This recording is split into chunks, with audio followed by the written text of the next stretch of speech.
Good morning, everybody. Good morning. I'm Amelia. Here we are. Yep, beautiful day here in November. Very sunny and gorgeous. And we have a story coming to you from Matthew 25. So Tom will tell a story and then we'll talk about it. Right. So this is the story. Jesus said, "Then the kingdom of heaven will be like this. There were 10 virgins who took their lamps and went to meet the bridegroom. 5 of them were foolish, and 5 were wise. When the foolish took their lamps, they took no oil with them. The wise took flasks of oil with them. When the bridegroom was delayed, they all became drowsy and fell asleep. But at midnight, there was a shout. 'Hey, hey, look, here he comes. Here comes the bridegroom. Come out to meet him.' And they all got up and trimmed their lamps. But the foolish virgins said to the wise ones, 'Please give us some of the oil of your oil, because our lamps are running out and are going out.' And the wise one said, 'No, no, no, no. If we give some to you, there will not be enough for us and for you. You had better go to the dealers and buy yourselves some oil.' And so while they were gone, the bridegroom came, and all those who were ready went in with the bridegroom to the wedding banquet. But later, when the foolish ones came, they pounded on the door and said, 'Lord, Lord, let us in.' But he said to them, 'Truly, truly, I tell you, I do not know you.' That's how it will be. And he replied to them, 'Truly, truly, I tell you, I do not know you.' That's how it will be. So stay awake, for you know neither the day nor the hour."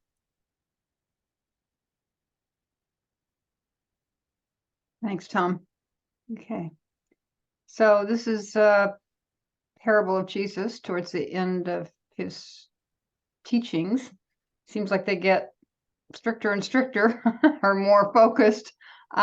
So in this one, it's sort of all about a wedding. You want to talk to us a little bit about what we know about weddings in Jesus' day in Galilee? Sure. These were the stages of a wedding. The first was for the bride to get prepared in her own home.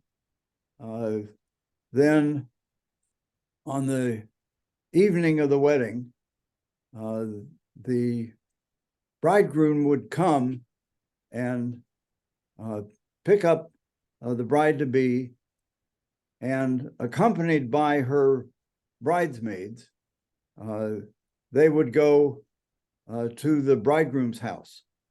And at the house, then they would have the wedding banquet and the official wedding, and of the bride then joining the groom's family and living then in his home.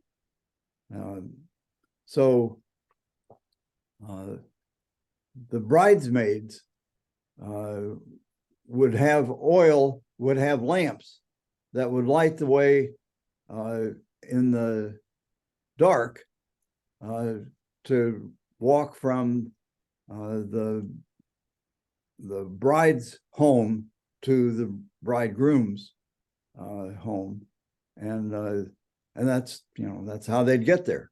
They would have that light to lighten their way. Yeah, it kind of makes me think of times I've been camping with, out in the woods, which get pretty dark, and all you had, you needed your flashlight to find your way. Yep. Yeah, so that's a Yeah. real. Sometimes it seems like I've heard this parable called, parable of the 10 virgins. In this case, we've got the bridesmaids, which is one, or is that a better translation, or is there some just. Well, the bridesmaids translation is not inaccurate, but it's a more direct translation of what the Greek word is Parthenos.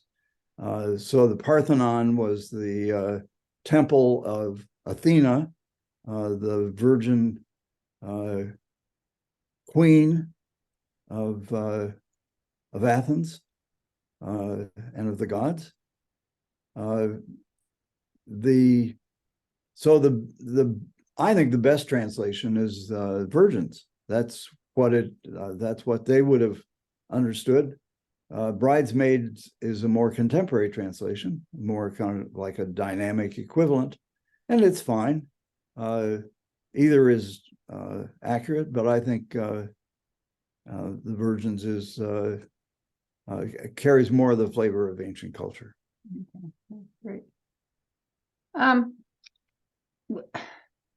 There's this little bit in there that doesn't seem that significant, but it says the bridegroom was delayed.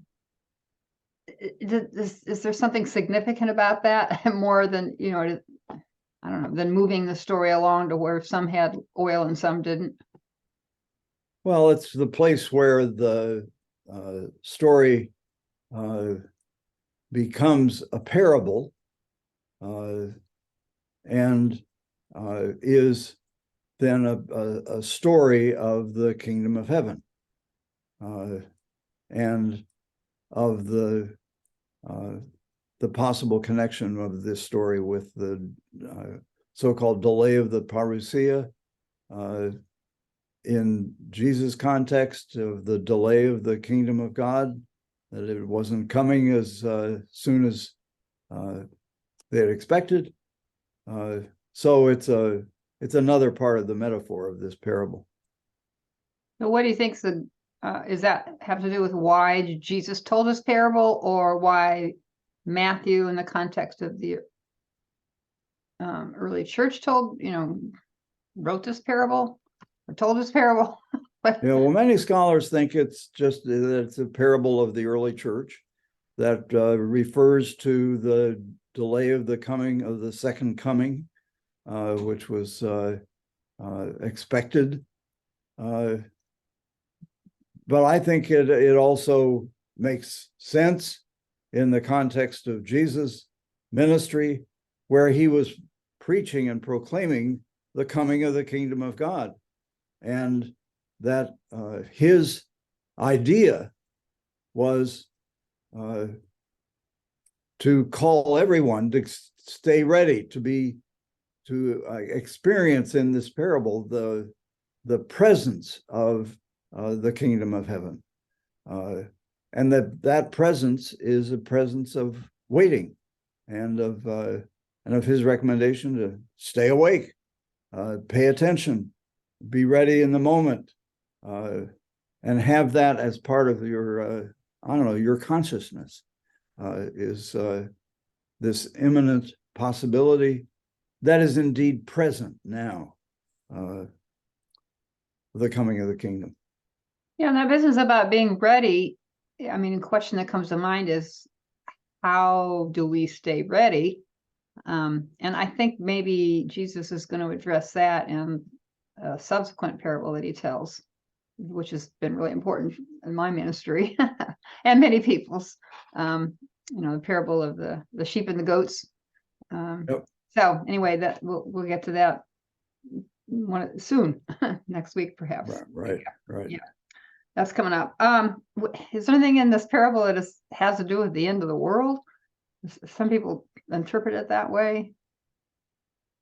People, have had a tendency to take this more literally and to develop out of it elaborate theories about the end of the world and the coming of the millennium, of the reign of Christ, and to develop then, in the most radical cases, of setting dates for when the kingdom of God will come, and people gathering on a hill or somewhere to be ready then for the coming of the kingdom.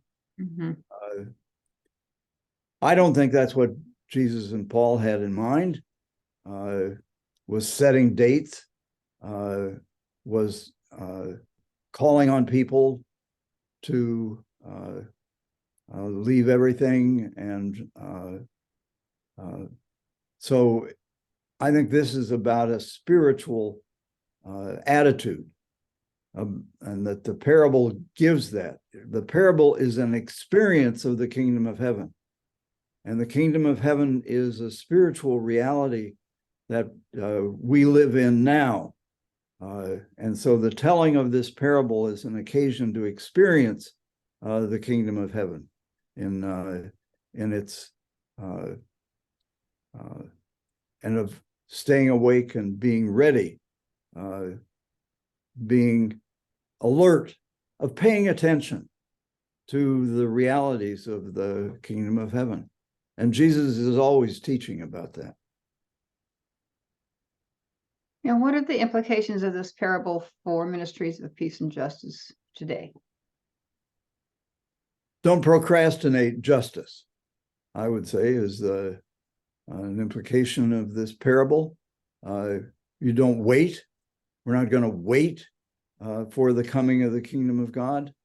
It is rather that this is a time to be active, present, to actively anticipate and act for the kingdom of heaven. And in light of the values and the norms of justice that are present in relation to the kingdom of heaven. All right. Thank you, Tom. Thanks everybody for watching, and have a really good week. And stay awake. And be Right. ready. Yeah. Yeah. Bye. Okay. Bye-bye.